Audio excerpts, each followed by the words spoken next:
सीताराम, मैं बीना शर्मा, एस्ट्रोनिमरो गुरु।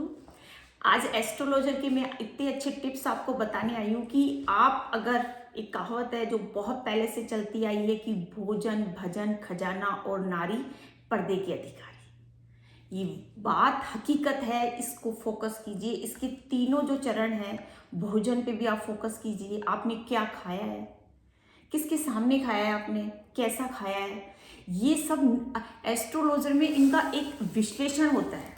अगर मान लीजिए आप बहुत हैप्पी हो, आपके घर में बहुत खुश हो, लेकिन आप सामने बाहर जाके मत दिखाइए कि हम इतने खुश हैं।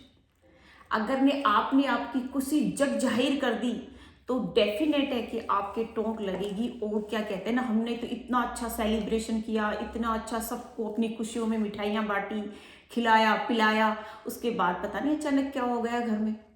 तो ये चीजें क्या पर्दे के अधिकारी होते हैं, इनको पर्दे में रखिए। आप भोजन को भी आप पर्दे में रखिए, अपने धन को भी आप पर्दे में रखिए। आप धन जो कमा रहे हो, आप उसका आपको इतना विवरण नहीं करना, आपको प्रश्न टू प्रश्न उसको एक्सचेंज नहीं करना, उसको बताना नहीं है कि आपकी क्या मंथली इनकम है, इस बिजनेस से आपको क्या मिल रहा है। क्योंकि आपको सपोर्ट कोई इतना करेगा नहीं, अपन परिवार समाज सोसाइटी में कोई सपोर्ट नहीं करता। इस चीज के लिए आपको कोई अप्रिशिएट भी नहीं करेगा। जब तक कि आप बहुत ऊंची छलांग नहीं लगा लोगे तब तक आपको कोई अप्रिशिएट नहीं करेगा। तो ये भी आप पर्दे में रखिए। आप क्या काम कर रहे हो ये भी आप पर्दे में रखिए। अगर उसकी जरूरत नहीं है आपको बताने की, कोई आपसे आगे चला के इन चीजों के बारे में नहीं पूछे, तब तक आप मत बताइए। मत अपनी इनकम को आप ढिंडोरा पीटिए कि मैं इतना मंथली कमाता हूँ या इतना ईयरली कमाता हूँ ना, उसको आप अपने ऊपर आने दीजिए। अगर आपके दिमाग में वो चीज चलती रहेगी, आप उसको अपने ऊपर उसको दर्शाते रहोगे या बार बार आपका थॉट आता रहेगा कि यार मेरे तो इस महीने बहुत अच्छी इनकम हुई है, मैं तो लाखों में कमाने लग गया, मैं तो ये करने लग गया, वो आपकी टोक आप पे लग जाएगी। ये बहुत नेगेटिव होता है। इससे इससे जो वाइब्रेशन, नेगेटिव वाइब्रेशन निकलती है वो आप पे ही खड़कती है। अपने जब भी एक कहावत भी है कि बच्चों की नज़र मोस्टली माँ की भी लग जाती है, जबकि माँ तो उसका क्या कहते हैं, जो जननी होती है, पालती है पोसती है, नहीं लगनी चाहिए ना, पर ये कहावत चलती आई है। तो ये चीज़ों को आप हमेशा हाईलाइट करके रखिए, इसको बिल्कुल लाइट कर लीजिए। आपका क्या इनकम हो रही है, क्या आपकी वो हो रहा है, आप कितने खुश हो, इतना ढिंडोरा पीटने की जरूरत नहीं है। क्योंकि ये चीज़ें सब टोंक लगती है इनकी। इन चीज़ों पे आप हमेशा फोकस कीजिए। आपकी जो भी इनकम है वो आपके क्या कह रहे हैं ना, आपके ग्रुप में, आपकी सोसाइटी में किसी को बताना नहीं है। आप काम करते जाइए, काम करते करते आप कब सफलता की आखिरी सीढ़ी तक चढ़ जाओगे आपको भी इस चीज का पता नहीं होना चाहिए।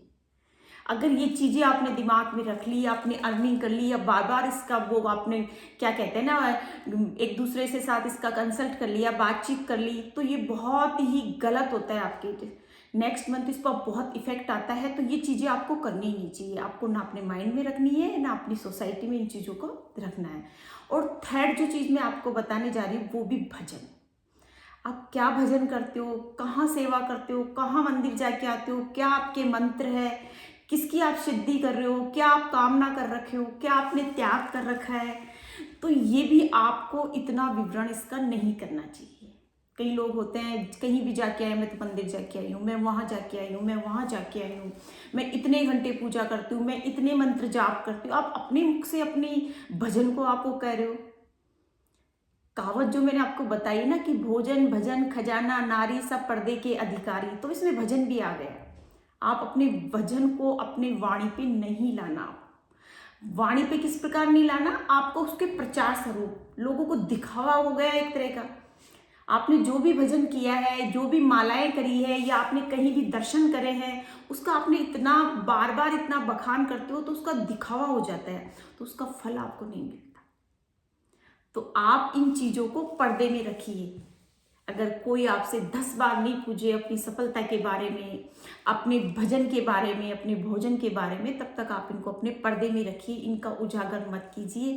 क्योंकि ये आपकी ग्रोथ को बढ़ाने में आपको बहुत ही ज़्यादा क्या कहते हैं ना, नेगेटिव असर डालते हैं, आपकी पर्सनैलिटी को खराब करते हैं। तो अपने इन चीज़ों पे फोकस करोगे तो आप अच्छी ग्रोथ बना पाओगे। क्या कहते हैं ना, अपन राइट हैंड से काम करते हैं या राइट हैंड से जो भी दान पुण्य करते हैं, राइट हैंड से किसी को भी दिया, उसको लेफ्ट हैंड को भी पता नहीं चलना चाहिए। ये वाला हाथ रखिए आप। अगर ये चीज़ें आपने की, छोटी छोटी चीज़ों को ध्यान रखिए, तो एस्ट्रोलॉजी क्या है, आपकी ग्रोथ को बढ़ाने के लिए बहुत ही कारगर पॉइंट बताती है। इन पे आपने फोकस कर लिया तो आपकी लाइफ बहुत अच्छी ग्रोथ करेगी। सीताराम।